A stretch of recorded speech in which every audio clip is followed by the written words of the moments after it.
What's up, YouTube?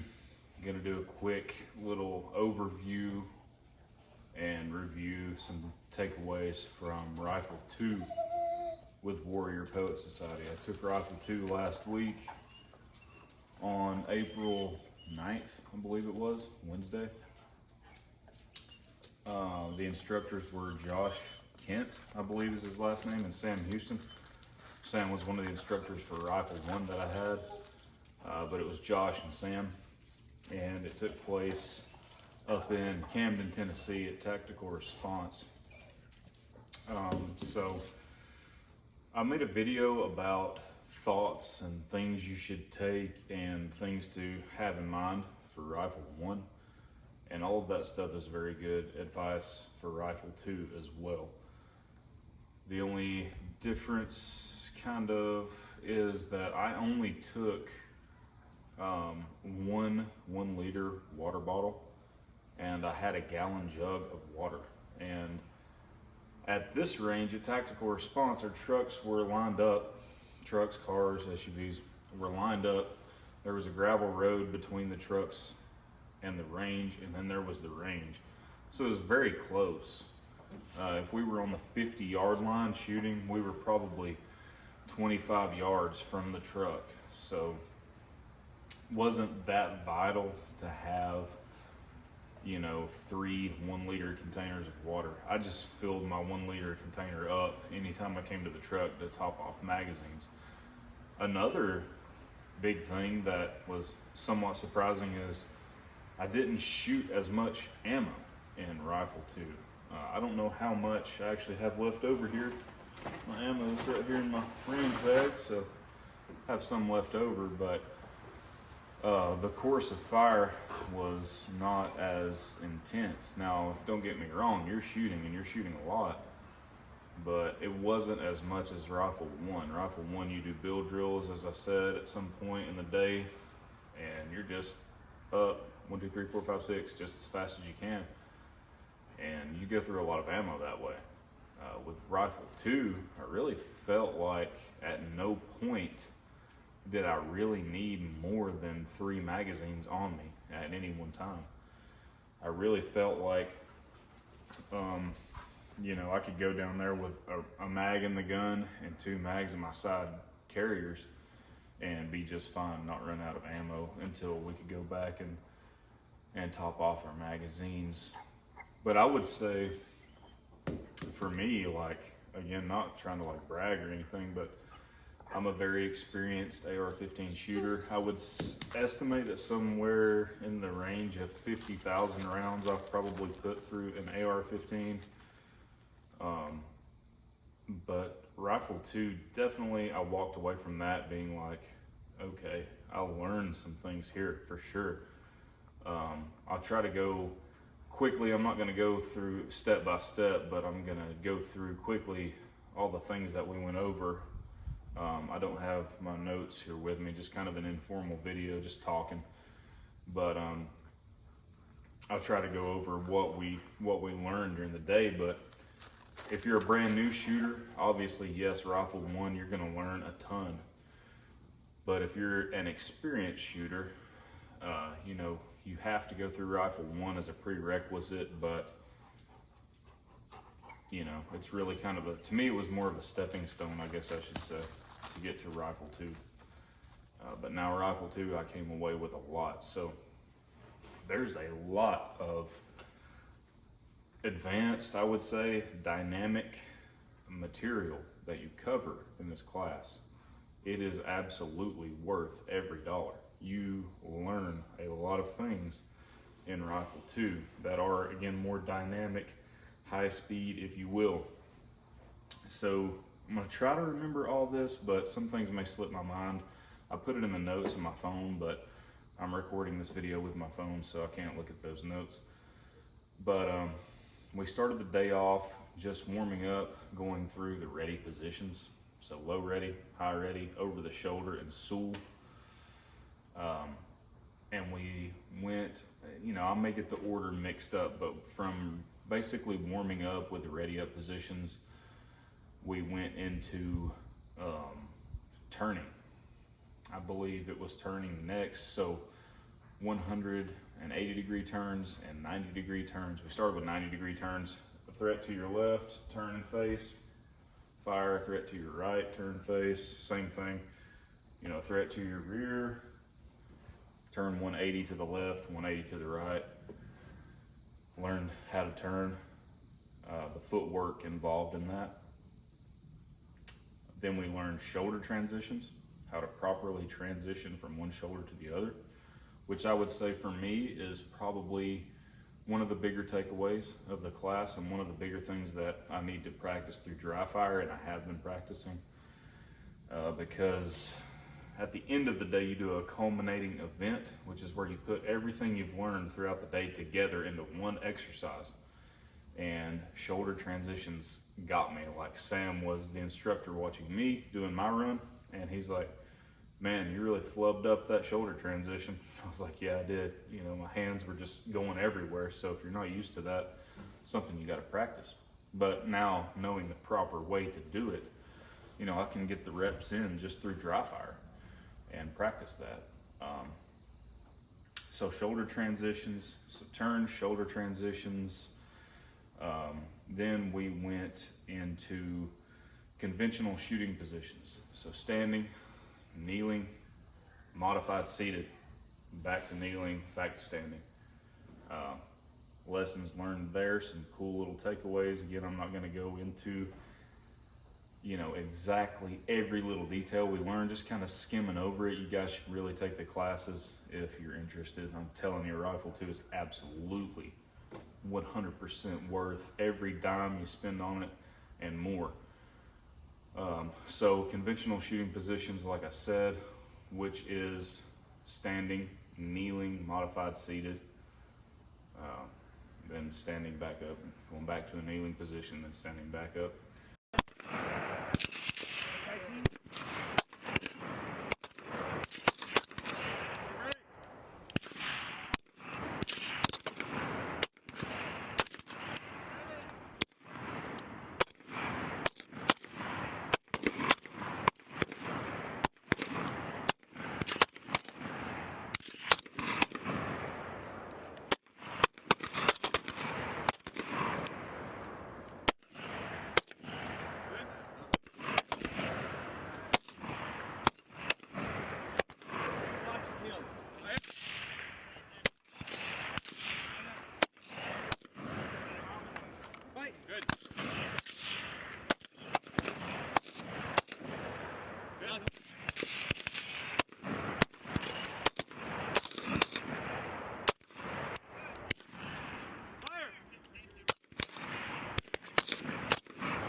And we did unconventional shooting positions. So what is referred to as broke back prone, fetal prone, a couple different things it's called, but it's basically a technique for shooting under something low, like a car, whatever.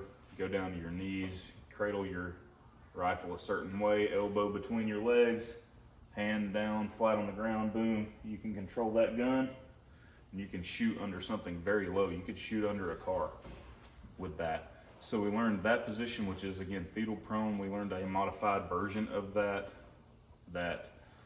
Josh taught to us, that is taught in Special Forces when he's in the military. So two versions basically of a position to shoot under really low cover. Shooting under a car, shoot somebody's legs out, whatever you need to do. Learned that, learned running with the rifle, how to hold the rifle when you run. You do running in this class. My legs, by lunchtime, a little bit after lunch, dude, my legs were feeling it. And like I said, you know, I work out. I do a lot of walking. I work a pretty physical job that's not sedentary at all. I'm an electrician. So I'm up and down ladders a lot, and I'm telling you, my legs were feeling it by lunchtime. So, yeah, so we did running, how to hold the gun, so football cradle, And then running and Sewell, that's the two positions you would use to run with a gun. And then we learned working around cover, what we all lovingly refer to as the level shuffle, or the zombie step, which is how to plant your base, have your gun, and you do this shuffle technique, basically pieing around the corner. And you can switch that over to your weak side and do the same exact thing. Level shuffle, you can do that from the standing and from the kneeling. We learned both ways. We learned from standing and kneeling how to peek around cover. We did a little competition. We learned how to properly drop into a prone shooting position in a hurry. You squat down, hand goes to the ground, gun's in high ready position, hand hits the ground, legs jump back, kick back, and you're in prone. When the buzzer goes off, you're going to drop prone and fire 10 rounds into the A zone of your target. Okay. You have 30 seconds to accomplish this task. Just more than enough. Hey, Sean, To make them all you may want to put your ears on, Okay. baby boy. all in the A zone. Shooters ready. Ready? Shooters ready. Stand by.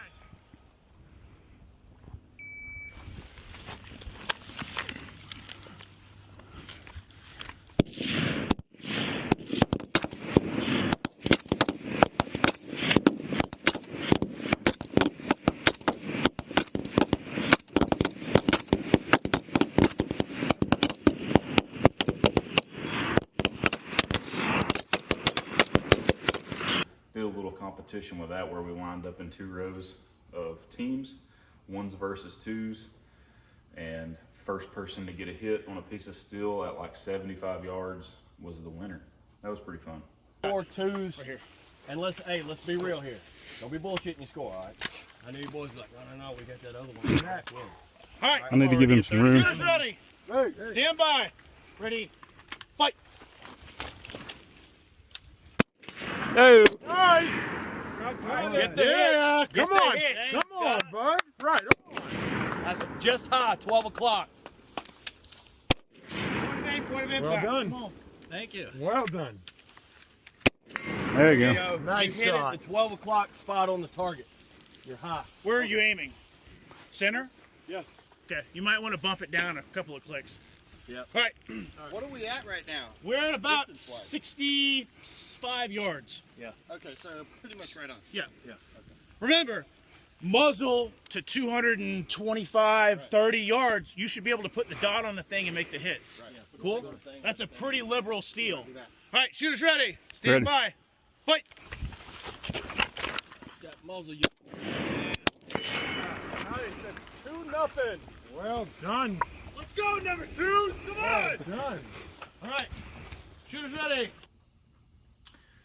And I think that's about it. I hope I'm not forgetting anything vital.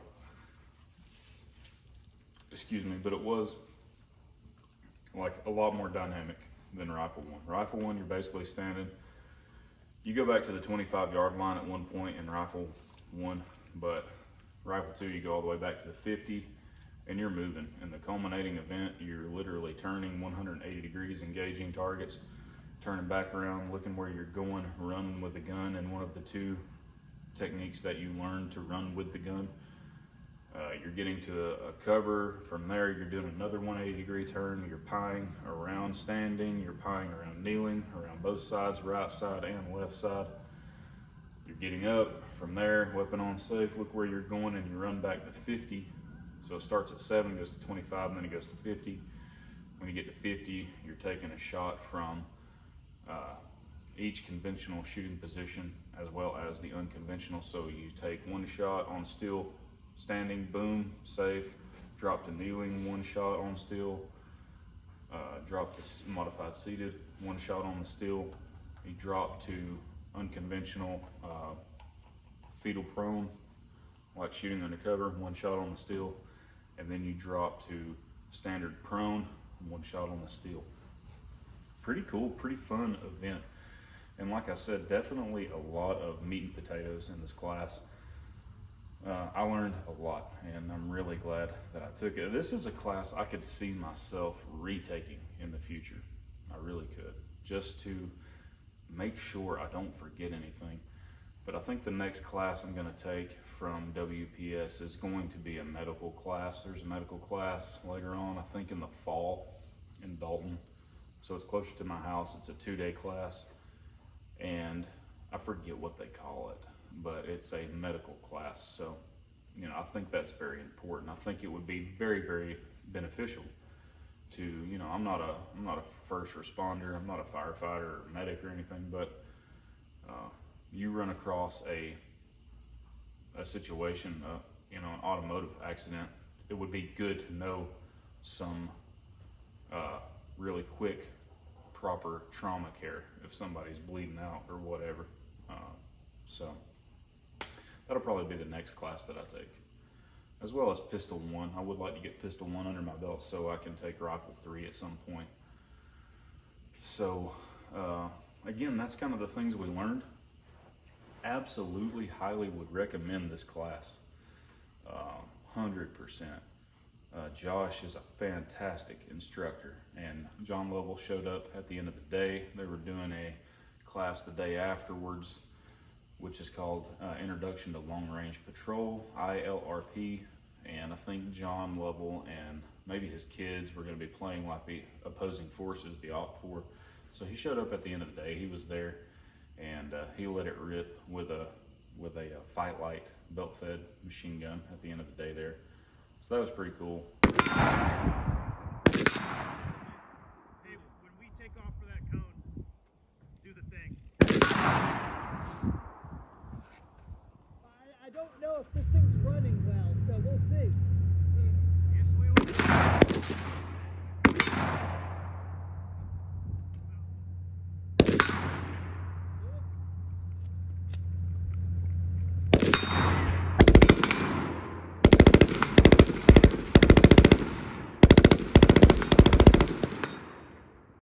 And he was around for the debrief. So that was cool getting to see him. But I did take a different gun to this class, not my LMT. I took my LMT as a backup. It's still in the truck. But I wanted to shoot a different gun in this class just to change it up. So this is the gun that I shot in the class. This is my 416 Brownells clone BRN4 upper on my Spikes lower.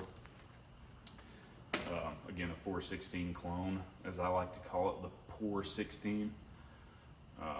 But I shot this gun in the class and had zero issues whatsoever. This thing ran like a sewing machine. And interestingly, because it's a piston system, like I haven't cleaned the gun since the class, my LMT was filthy after Rifle 1.